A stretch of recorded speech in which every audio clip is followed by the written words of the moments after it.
ನಾವ್ ತಗೊಂಡೋಗಿ FRR ಹೋಗ್ಬಿಡ್ತೀವಿ, ಅಲ್ಲಿ ಹೋಗ್ತಾರೆ, ಮತ್ತೆ ಅದು ಹೆಂಗ್ ಬರ್ತಾರೆ ಗೊತ್ತಾಗ್ತಾ ಇಲ್ಲ. ಒಂದು ನಿಮಿಷ ಹಿಂದೆ ಹೋಗ್ತಾ ಇದ್ರ ನಾನು ದೇವ್ರನ್ನ ಓಡ್ ಕೊಟ್ಟಿದ್ದ ಕೆಲಸ ಇನ್ನೊಬ್ಬ ಹೊಡೋದಲ್ಲ. ಕರ್ನಾಟಕದಲ್ಲಿ ಬೆಂಗಳೂರಲ್ಲಿ ಪ್ರತಿಯೊಂದು ಏರಿಯಾ ಪ್ರತಿಯೊಂದು ಗಲ್ಲಿ ತುಂಬಾ ಜನ ಬಾಂಗ್ಲಾದೇಶರು. ಅವ್ರು ಹಿಡಿದ್ಕೊಟ್ರು ನೀವು ಬಿಟ್ಬಿಟ್ರಂತಲ್ಲ, ಅವ್ರು ಇನ್ನೊಬ್ರು ಇದ್ರಂತಲ್ಲ ಓಡೋಗಿರಲ್ಲ.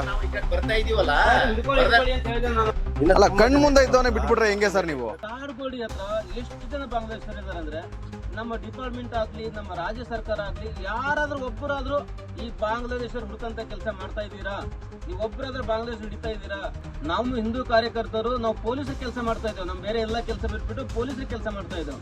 ಮತ್ತೆ ಅದು ಬೇರೆ ಪೊಲೀಸರು ಈ ಬಾಂಗ್ಲಾದೇಶರ ಕಡೆಯಿಂದನೇ ನಮ್ಮ ಮೇಲೆ ಕೇಸ್ ಹಾಕಿ ನೋಡಿ, ಇಡೀ ವರ್ಲ್ಡ್ ಅಲ್ಲೇ ಯಾವುದೇ ಜಗತ್ತಲ್ಲಿ ಅಲ್ಲಿ ದೇಶ ಪ್ರಜೆ ಮೇಲೆ ಹೊರಗಡೆ ಒಂದು ಹೋಗ್ಬಿಟ್ಟು ಕೇಸ್ ಹಾಕೋದು ಯಾವ್ದು ಇತಿಹಾಸದಲ್ಲಿಲ್ಲ.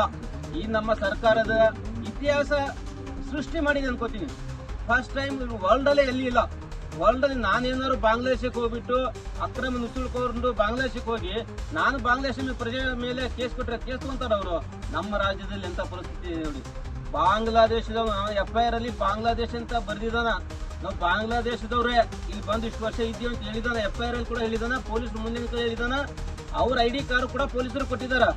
ಆ ID card Bangladesh ID card ತಗೊಂಡು ನನ್ನ ಮೇಲೆ, ನಮ್ಮ ಕರ್ನಾಟಕದ ನಮ್ಮ ರಾಜ್ಯದವ್ರ ಮೇಲೆ ಕೇಸ್ ಹಾಕಿ ನನ್ನನ್ನ ಜೈಲಿ ತಳಂತ ಕೆಲಸ ಮಾಡ್ತಾ ಇದ್ದ ಸರ್ಕಾರ ಈ ನಮ್ಮ ಡಿಪಾರ್ಟ್ಮೆಂಟ್. ಈ ತರ ನಮ್ಗೆ ಎಲ್ಲಿ ಇಲ್ಲ ಅನ್ಕೋತೀನಿ. ಇದು ಫಸ್ಟ್ ಟೈಮ್ ಈ ತರ ಮಾಡಿದವರು. ಏನಾದ್ರೂ ನಮ್ಮ ಕರ್ನಾಟಕದವರು ಕನ್ನಡಿಗರು ಒಬ್ಬೇ ಒಬ್ರು ಬಾಂಗ್ಲಾದೇಶದಲ್ಲಿ ಅವ್ರ ಕೈ ಸಿಕ್ಕಿದ್ರೆ ಹೌದು ಅವರು ಹಠಾವ್ ಮಾಡಂತ ಕೆಲಸ ಮಾಡ್ತಾರ ಅಥವಾ ಅವ್ರನ್ನ ತುಂಡಾಗಿ ಕತ್ತರಿಸ್ತಾರ ಅಂತ ನೀವೇ ನಿರ್ಧಾರ ಮಾಡಿ. ಯಾಕೆಂದ್ರೆ ನೋಡಿ ಇವರೆಲ್ಲ ಎಲ್ಲರೂ ಇದಕ್ಕೆ ಜೋರ್ಸೆ ಬಂದ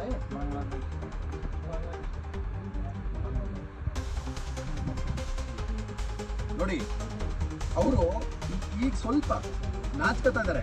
ಇನ್ನೊಂದು 4 ದಿನ ಇವ್ರನ್ನ ಹಿಂಗೆ ಬಿಟ್ರೆ ಇವ್ರು ಹೆಮ್ಮೆಯಿಂದ ಹೇಳುವಂತ ಒಂದು ಕಾರ್ಯವನ್ನ ನಮ್ಮ ಕರ್ನಾಟಕ ಸರ್ಕಾರ ಇವ್ರ ಪರವಾಗಿ ನಿಂತು ನಾವು ಬಾಂಗ್ಲಾದೇಶ ಹೆಮ್ಮೆ ಆಗಿ ಹೇಳುವಂತ ಒಂದು ಕಾರ್ಯ ಆಗುತ್ತೆ. ಅದಕ್ಕೆ ನಾವು ಯಾವುದೇ ಕಾರಣಕ್ಕೂ ಕಾರ್ಯಕರ್ತರು ಅವಕಾಶ ಮಾಡಿಕೊಡೋದಿಲ್ಲ. ನಮ್ಮ ಹೋರಾಟ ದೊಡ್ಡ ಮಟ್ಟದಲ್ಲಿ ಇದ್ದೇ ಇರುತ್ತೆ. ಇವ್ರನ್ನ ಓಡಿಸುವಂತ ಕೆಲಸ ನಾವು ಮಾಡೇ ಮಾಡ್ತೀವಿ ಅಂತ ಹೇಳಿ ಬಯಸ್ತೇನೆ. ಇವಾಗ ಇನ್ನೊಂದು ಬ್ರಿಟಿಷರು ನಮ್ಮ ದೇಶಕ್ಕೆ ಬರುವಾಗ ಒಬ್ಬರಿಬ್ಬರೇ ಬಂದಿದ್ದು. ಈ ಸಾಂಬಾರು ಪದಾರ್ಥ ವ್ಯಾಪಾರ ಬಿಸ್ನೆಸ್ ಅನ್ಕೊಂಡು ಬಂದು ಎಂಟೈರ್ ನಮ್ಮ ದೇಶನ ಸುಮಾರು ವರ್ಷ ಹೇಳಿದ್ರು. ಅವ್ರಿನ್ನೂ ಒಂದು ಅವ್ರ ಹತ್ರ ಮನುಷ್ಯತ್ವ ಇತ್ತು ಅನ್ಕೋತೀನಿ ಬ್ರಿಟಿಷರ ಹತ್ರ. ಇವರು ಕ್ರೂರಿಗಳು, ಇವರು ಟೆರರಿಸ್ಟ್ಗಳು. ಇವರು ಬಾಂಗ್ಲಾದೇಶವ್ರು ಇವಾಗ ಈ ಗುಜರಿ ಕೆಲಸ ಆ ಕೆಲಸ ಈ ಕೆಲಸ ಚರ್ಚೆ ಬಂದ್ಬಿಟ್ಟು ಇಂದಿಲ್ಲ ನಾಳೆ ನಮ್ಮ ದೇಶನ ಆಳ್ಬೋದು ಇವರು. ಇವಾಗಲೇ ಎಷ್ಟೊಂದು ಜನ ಇದ್ದಾರೆ. ನಾವು ಎಚ್ಚೆತ್ಕೊಂಡಿಲ್ಲ ಅಂದ್ರೆ ನಮ್ಮ ಮುಂದೆ ಬರುವ ಪೀಳಿಗೆಗೆ ಇವರಿಂದ ತುಂಬಾ ಅಪಾಯ ಕೈದಿದೆ. ನಮ್ಮ ದೇಶಕ್ಕೆ ಕೂಡ ಇವರು ತುಂಬಾ ಅಪಾಯ ಇದೆ. ಇವ್ರ ಹತ್ರ DL ಇದೆ, ಎಲ್ಲ ಪ್ರತಿಯೊಂದು ಡಾಕ್ಯುಮೆಂಟ್ಸ್ ಎಲ್ಲ ಮಾಡ್ಕೊಂಡಿದ್ದಾರೆ ಬಾಂಗ್ಲಾದೇಶರು. ಈ ಸ್ವಲ್ಪ ದಿವಸ ಬಿಟ್ಬಿಟ್ರೆ ಈಗ ಜಾಗ ಪರ್ಚೇಸ್ ಮಾಡ್ಬೋದು. ಇವರೆಲ್ಲ ಒಂದೇ ಏರಿಯಾದಲ್ಲಿ ಬಿಟ್ಟು ಅವ್ರ ಜನಸಂಖ್ಯೆ ಜಾಸ್ತಿ ಮಾಡಿಬಿಟ್ಟು ಅಲ್ಲಿರೋನ್ನ ಒಬ್ಬರನ್ನ ರಾಜಕೀಯದಾಗ ತಂದ್ಬಿಟ್ಟು ಇವರೇ ಅವ್ರಿಗೆ ಓಟ್ ಹಾಕ್ಬೇಕು. ಓಟ್ ಹಾಕಿ ಗೆಲ್ಸಿದ್ರೆ ನಮ್ದು ಎಲ್ಲ ಅವ್ರ ಕೈಯಲ್ಲಿ ಕೊಟ್ಬಿಡ್ಬೇಕಾಗುತ್ತೆ. ಈ ನೋಡಿ ಇನ್ನೊಂದು ಒಂದು ಅರ್ಥ ಆಗ್ತಾ ಇಲ್ಲ, ಈ ಬಾಂಗ್ಲಾದೇಶವ್ರ ಮೇಲೆ ಈ ನಮ್ಮ ಸರ್ಕಾರದವ್ರು ಇಷ್ಟೊಂದು ಯಾಕೆ ಪ್ರೀತಿ ತೋರಿಸ್ತಾ ಇದ್ದೀರಾ? ಇವರಿಗೆ ನೀವು ಯಾಕೆ ಬಾಂಗ್ಲಾದೇಶವ್ರನ್ನ ಓಡಿಸ್ತಾ ಇಲ್ಲ?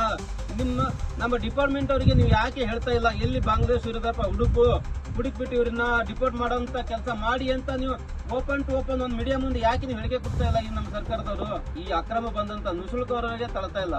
ಆ ಬ್ರಿಟಿಷರ ವಿರುದ್ಧ ನಮ್ಮ ಕಾಂಗ್ರೆಸ್ ಅವರು ಹೋರಾಟ ಮಾಡಿದ್ರ, ಕಾಂಗ್ರೆಸ್ ಕಾಂತಂದವರು ಇವ್ರು ಏನು ಬ್ರಿಟಿಷರ ವಿರುದ್ಧ ಹೋರಾಟ ಮಾಡಿದ್ರು ಅನ್ಕೋತೀನಿ. ಇಲ್ಲಿ ಭಾರತೀಯರು, ಇಲ್ಲಿ ನಮ್ಮವರೇ ವಿರುದ್ಧ ಬ್ರಿಟಿಷರ ವಿರುದ್ಧ ಹೋರಾಟ ಮಾಡಿ ತಳ್ಳಿರೋದು. ಇವಾಗಲೂ ಕೂಡ ಈ ಬಾಂಗ್ಲಾದೇಶರ ವಿರುದ್ಧ ನಮ್ಮ ಹಿಂದೂಗಳೇ ಹೋರಾಟ ಮಾಡಬೇಕು. ಈ ಅಕ್ರಮ ನುಸುಳುಕೋರ ಬಾಂಗ್ಲಾದೇಶವ್ರನ್ನ ನಾವೇ ತಳ್ಳಬೇಕಾಗುತ್ತೆ. ಕಾಂಗ್ರೆಸ್ ಸರ್ಕಾರದವರು ಬಾಂಗ್ಲಾದೇಶರ ವಿರುದ್ಧ ಹೋರಾಟ ಮಾಡಲ್ಲ, ಇವ್ರನ್ನ ತಳ್ಳಲ್ಲ. ಅವಾಗೂ ಕೂಡ ಬ್ರಿಟಿಷರ ವಿರುದ್ಧ ಇವರನ್ನ ಹೋರಾಟ ಮಾಡಿಲ್ಲ, ಬ್ರಿಟಿಷರ ವಿರುದ್ಧ ತಳ್ಳಿಲ್ಲ. ಬಾಂಗ್ಲಾದೇಶ ನುಸುಳಿದವನು ಎಲ್ಲಾದ್ರೂ ಯಾವ ಮನೇಲಿ ಅಡಿ ಕೂತ್ಕೋ, ನಿನಗೆ ಹುಡುಕಿ ನಿನಗೆ ಬಾಂಗ್ಲಾದೇಶ ತಳ್ಳಂತ ಕೆಲಸ ನಮ್ದಿರುತ್ತೆ.